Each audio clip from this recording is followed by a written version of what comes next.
Saudaraku yang kasih Tuhan nama Yesus, jadi perintah-perintah Tuhan ini tidak bisa kita penuhi dengan kekuatan kita. Kita perlu Roh Kudus yang sudah diberikan Tuhan kepada kita, menolong kita, saudaraku, menyanggupkan kita, ya, menggenapi semua perintah-perintah Tuhan dan larangan-larangan Tuhan. Jangan kamu menjadi serupa dengan dunia ini. Jikalau seorang mengasihi dunia ini, maka yang kamu mengasihi dunia ini. Jangan, Tuhan berkata. Ini tidak ada padanya kasih Bapa. Jadi harus pilih salah satu, kasih dunia atau kasih Bapa. Kalau kita mengasihi dunia, kasih Bapa tidak ada, saudaraku. Kalau kita mengasihi Bapa, harus tidak boleh mengasihi dunia ini. Nah itu juga, saudaraku, hanya bisa kita laksanakan, saudara, dengan kuasa Roh Kudus yang dianugerahkan Tuhan bagi kita. Kita biarkan Roh Kudus menekan kita, mendiami hati kita, saudaraku, dan memimpin kita. Baru kita sanggup, saudaraku. Nah, saudara, jadi semua kita perlu penuh dengan Roh Kudus, saudaraku. Memang dari mulanya Tuhan sangat menekankan, saudaraku, mengenai Roh Kudus ini, saudaraku. Mengenai Roh Kudus. Selama dia di dunia ini, dia banyak, saudaraku, bicara mengenai Roh Kudus. Supaya murid-murid menerima Roh Kudus. Menerima Roh Kudus. Bahkan Yohanes Pembaptis, saudaraku, sudah berkata bahwasanya yang datang kemudian daripadaku, aku tidak berlayak melepaskan tali kasutnya, dialah akan membaptiskan kamu dengan Roh Kudus dan api. Jadi Yohanes Pembaptis sudah mengerti, saudaraku, akan Roh Kudus, saudaraku. Nah, saudara, Tuhan Yesus juga menekankan kepada murid-muridnya yang mereka menunggu di Yerusalem, saudaraku, dan saya penuh dengan Roh Kudus.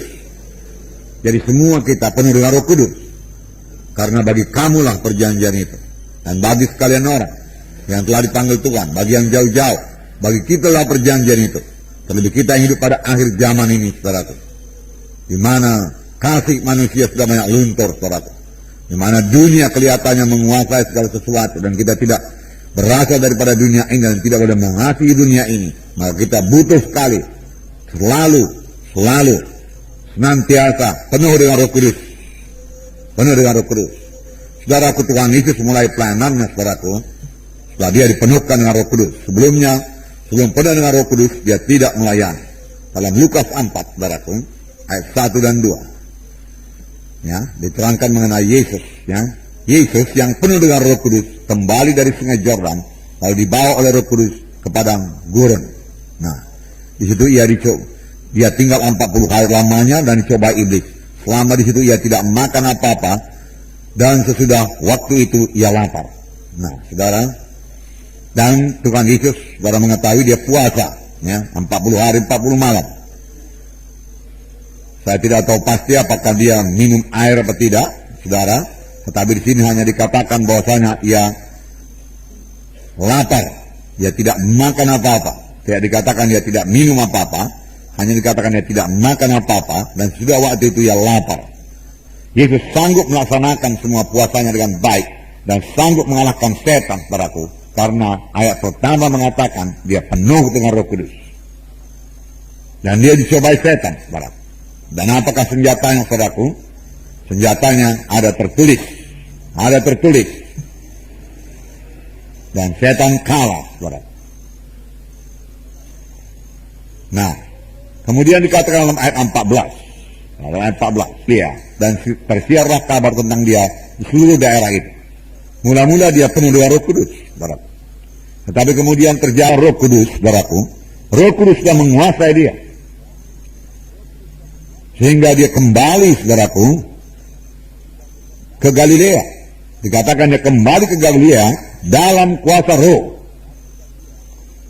Nah, saudara, demikian juga, saudaraku, dalam hidup kita. Ya, tidak cukup hanya penuh Roh Kudus, saudaraku, tanpa, saudaraku, membiarkan Roh Kudus mengatur hidup kita, memimpin hidup kita, melengkapi kita, saudaraku. Saudara, tidak sekedar penuh saja kemudian bahasa roh, tidak, saudara. Tetapi kita biarkan Roh Kudus memimpinkan kita. Kita biarkan Roh Kudus menguasai kita. Kita biarkan Roh Kudus memberikan karunia-karunia-Nya bekerja dalam pelayanan kita. Dan kita biarkan Roh Kudus mengurapi kita. Hanya mengadakan perbedaan.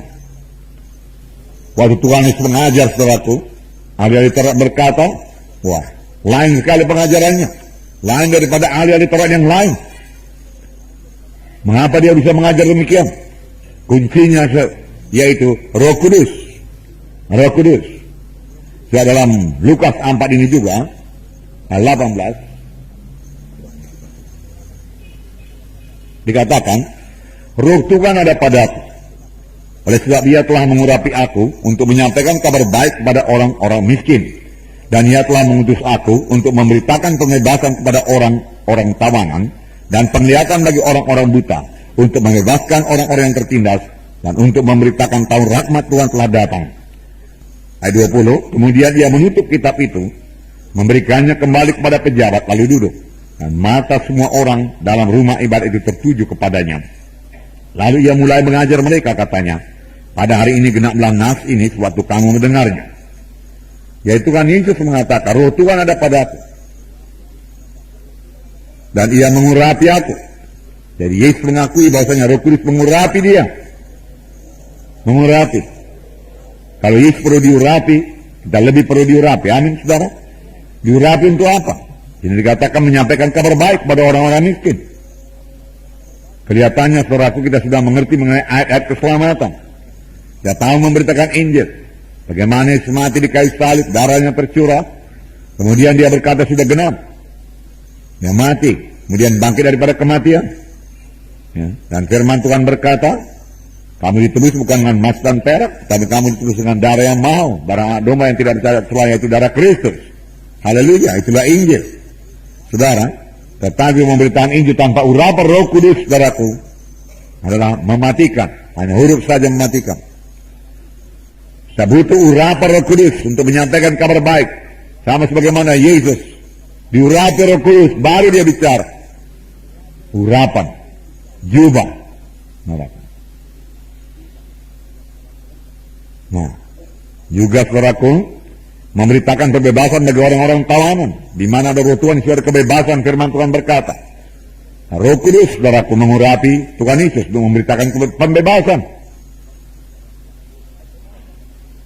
Saudaraku, saya yakin, saudaraku, pada waktu pemberitaan firman Tuhan juga banyak orang sembuh. Belum didoakan, belum sampai kepada jam berdoa. Banyak orang terikat bebas pada waktu pemberitaan firman Tuhan. Saudara, jangankan waktu pemberitaan firman Tuhan, saudara. Pada waktu, saudaraku, pujian penyembahan. Pujian. Saudara, kita memuji Tuhan. Kitalah umat pemuji. Amin, saudaraku. Memuji Tuhan. Mengapa kita puji Tuhan? Karena apa yang telah diperbuatnya bagi kita. Karena perbuatan tangan yang besar. Kita puji Tuhan. Firman Tuhan dalam Hukum Mazmur berkata, ya, bersorak-soraklah untuk Tuhan. Pujilah Dia. Ya, bersukacitalah di hadiratnya. Haleluya. Firman Tuhan mengatakan demikian. Kemudian kita perlu juga menyembah Tuhan dalam roh dan dalam kebenaran. Kalau kita menyembah Tuhan, saudaraku, kita menyembah karena besarnya Tuhan itu, berkuasanya Tuhan itu. Kita menyembah Tuhan karena siapa Dia adanya. Kita memuji Tuhan karena perbuatan tangannya. Kita menyembah Tuhan karena Tuhan itu besar, karena siapa Dia? Dia Tuhan ajaib, ya, besar dan perkasa Allah kita. Raja Daud berkata, laut-laut, dia katakan bergemuruh, ya, memuliakan Tuhan. Puji Tuhan.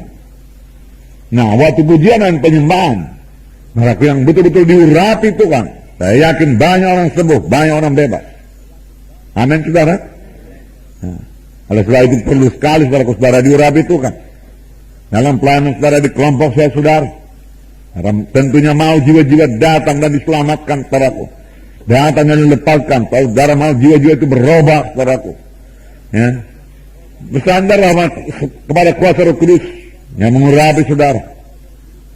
Urapan sebenarnya artinya yaitu kehadiran Roh Kudus. Kehadiran Roh Kudus untuk mengurapi saudara. Kehadiran Roh Kudus untuk menjamah hati jiwa-jiwa yang hadir. Sehingga mereka mengerti firman Tuhan. Sehingga mereka menerima firman Tuhan. Sehingga mereka menerima kuasa Tuhan. Haleluya, saudara. Puji Tuhan.